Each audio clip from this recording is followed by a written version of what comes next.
Hey everyone, welcome. Have you ever wondered how history books actually get written?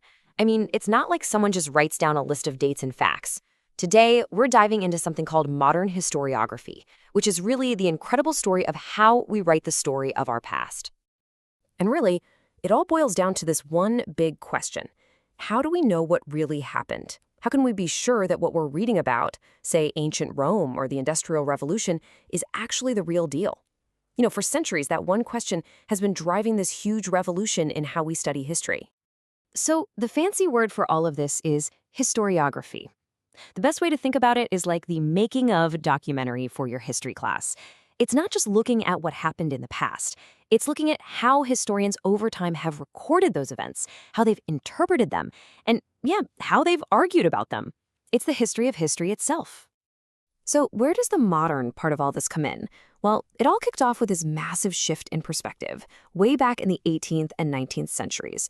Historians basically started to look at the past through a completely new lens. And believe me, this shift was absolutely monumental. For centuries, history was mostly the story of gods, powerful kings, and some kind of divine plan. But modern historians, they totally flipped the script. They put people, us, front and center, focusing on human efforts, our experiences, and this idea of human progress. Basically, history stopped being just this top-down story about the rich and powerful. It became our story. It became an attempt to explain our entire collective journey, with all of its incredible struggles and its amazing achievements. Okay, but if you're going to tell this brand new kind of story, you're going to need a new rulebook. If the focus is on human experience, you need a seriously rigorous way to get it right. And this was the really radical part. Historians turned to science for inspiration. And that's when history started to transform from a type of literature into more of a social science. And this became the new North Star, the big goal. The mission was to get as close to the objective truth as you possibly could, to create a reliable foundation of knowledge that was free from, personal opinions and biases. So what did this new process actually look like?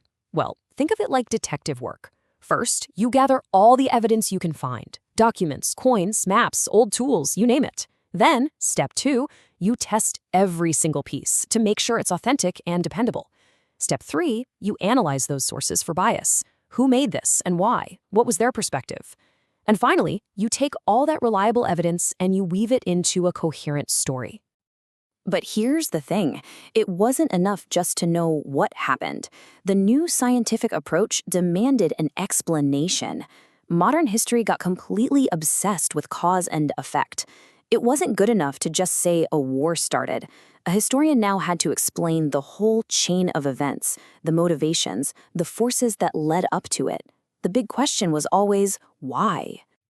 So, once you've got this new human-centered focus and this hardcore scientific method, what happens? Well, the floodgates just burst open. All of a sudden, historians could explore all these new stories about the past, perspectives and themes that had pretty much been ignored before. And this is where things get really interesting. You start seeing different schools of historians pop up, each with their own unique way of looking at the past. The rationalists were all about reason and progress. The romanticists focused on heroes and national pride. You had Marxists who analyzed everything through the lens of economic conflict. And then there was the Annales School, which looked at everything, social structures, cultural habits, the works. But see, the one thing they all had in common, that same obsession with cause and effect. And the result of all this was just an absolute explosion in the topics that historians could cover. This study of the past was finally freed from being just about the decisions of generals and kings. All of a sudden, you had these brand new fields popping up, like social history, economic history, and cultural history. The pioneers here were often Marxists and Annales historians, and they wanted to understand how whole societies worked, how regular people lived their daily lives, and what they really believed. And maybe this is the most profound change of all. For the first time, history really had a place for everyone. The lives, the struggles, the contributions of ordinary people, farmers, factory workers, families, all of that was now seen as absolutely essential to understanding the past. So, okay, why should any of us care about a bunch of academic debates that happened over a century ago? Well, because this revolution in writing history directly shapes how you and I understand the world right now today.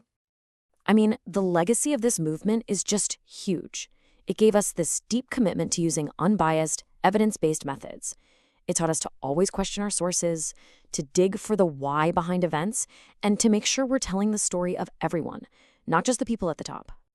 Seriously, think about your own history classes. Whenever you're asked to analyze a document for bias or to think about the economic reasons for a revolution, that's you, right there, taking part in this incredible legacy. This is why history became a class about critical thinking, not just memorizing a bunch of stuff.